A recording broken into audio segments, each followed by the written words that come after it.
반갑습니다. 저는 의성 삼위교회를 섬기는 곽병구 목사입니다.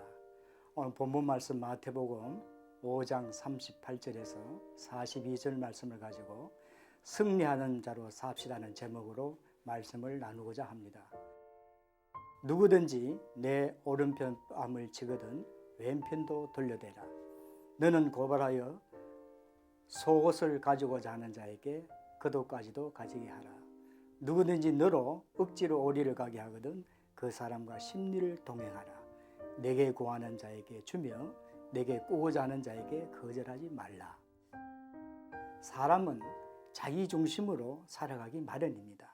그래서 본능적으로 눈은 눈으로 이는 이로 갚으려고 합니다. 누군가가 나를 한 대 때리면 어떻게 해서든지 돌려주고 싶어 합니다. 그렇게 할 수 없을 땐 마음속에서라도 그 일을 성취합니다.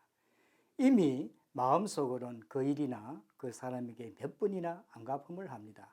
그런데 본문을 보면 누군가가 나를 오리를 가게 한다고 합니다. 그런데 이 길은 가지 않아도 되는 길이고 가고 싶지도 않은 길입니다.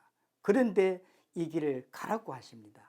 사실 우리는 부당한 대우를 받을 때가 많습니다. 힘이 있다면 굳이 거치지 않아도 될 과정을 거치기도 합니다. 이런 사회에서 성도인 우리는 어떤 삶의 자세를 가져야 할까요? 만약 그 부당함이 정의를 무너뜨리는 것이라면 맞서 싸워야 합니다. 하지만 정의를 지키기 위해 모든 부당함과 맞서 싸우는 것도 여간 어려운 일이 아닙니다.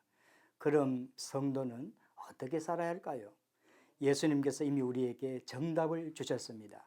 누군가가 부당하게 너로 하여금 오리를 가게 한다면 오리가 아니라 심리를 가주라. 이것이 예수님이 주신 말씀입니다. 부당함을 그대로 받을 뿐 아니라 오히려 거기에 서비스를 더해서 부당함을 받아주라고 하셨습니다.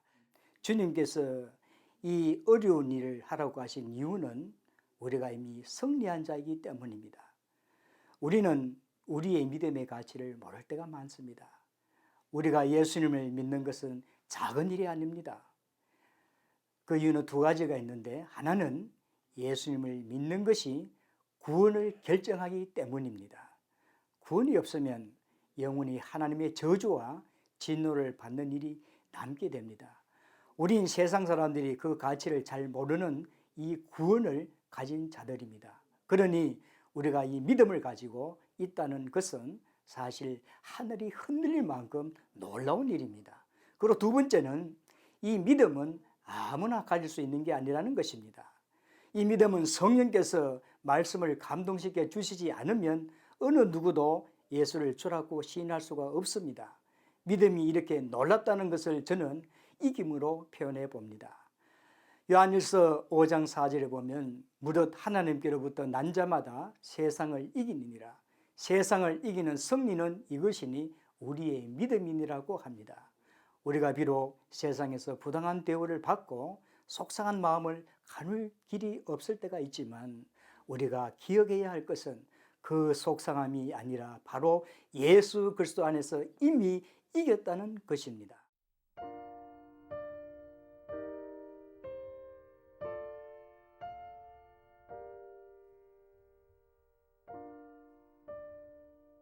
주님은 우리에게 억지로 오리를 가게 하는 자가 있다면 오리가 아니라 심리를 가져라고 하십니다. 저들에게 없는 구원을 주는 이 믿음이 우리에게 있기 때문입니다. 저들에게 없는 십자가의 은총이 우리에게 있기 때문입니다. 우리가 이긴 자이기 때문입니다. 날마다 이런 믿음을 가지고 승리한 자로 살아가시기를 바랍니다.